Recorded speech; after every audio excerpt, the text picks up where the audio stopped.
Assalamu alaikum, brothers and sisters. I want to just briefly tell you, I'm sometimes asked, how come you're a Muslim?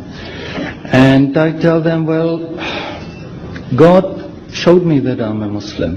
For the first 35 years of my life, I was a disbeliever.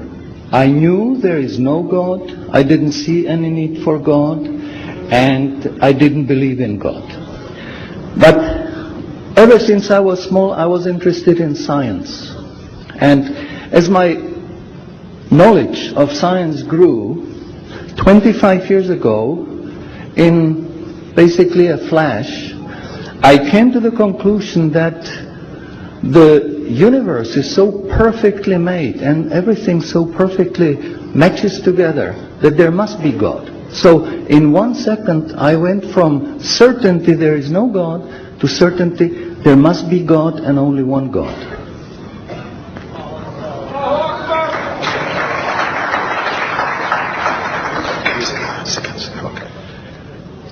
So I accepted there is God. I said, Ashhadu alla ilaha illallah. But I was not looking for a religion. I thought all religions are wrong. Christians say this is one.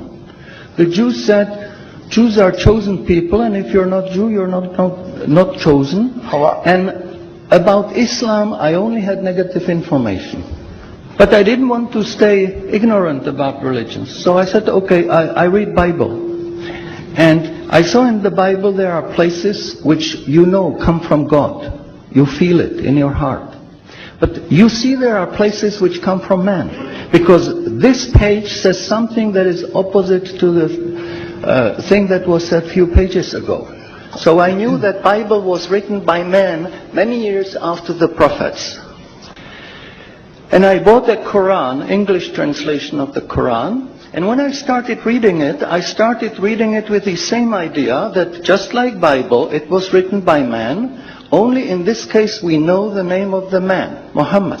And then when I was maybe about 1/3 in Quran, I remember telling my wife, you know, this Muhammad, he must have been a very smart, very intelligent man, because this book is very clear, very logical, very easy to follow, and there are no contradictions. But then as I read later, I suddenly saw a scientific fact which I knew was only discovered in the 20th century.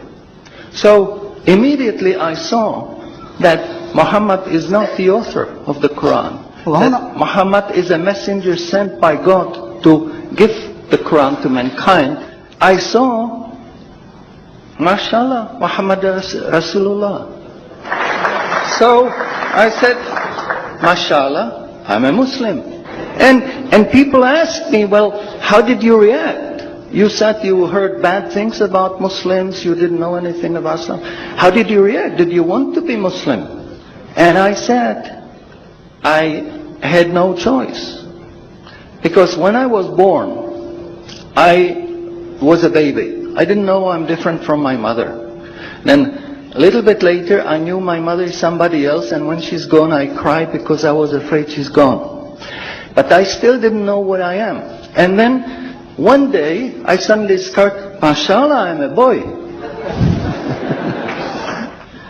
And nobody asked me, what did you do? Did you want to be a boy? No, because we know we don't have a choice. God makes us this. So, mashallah, that was the greatest blessing on my wife, of my life. I have wonderful family, I have wonderful children, wife, everything. But the greatest blessing was that God showed me His guidance. And when I pray, I make dua, God, please let me die as a believer. Let me never disbelieve again. And a little while ago, I heard somebody here who was concerned that maybe the signs that are discovered in the Quran may be wrong. We should have a committee to see if the signs are right. God says in the Quran, we demonstrate our miracles to those who attain certainty. So my answer is, when you have strong iman and you have knowledge of the scientific facts, When you see it in the Quran, you don't have to worry, is it right or is it wrong? It will jump out at you, it will hit you. And you will say, MashaAllah, this is a sign from God. And you want to make sajda because you feel very humble. Because you know this is the truth. There is no false science, no wrong science, because this book is from God and He doesn't make any mistakes. In closing, I would like to thank the organizers for making this conference possible. I would like to thank you for your attention. Shukran jazilan and salamun alaikum. شكرا على اهتمامكم والسلام عليكم ورحمة الله.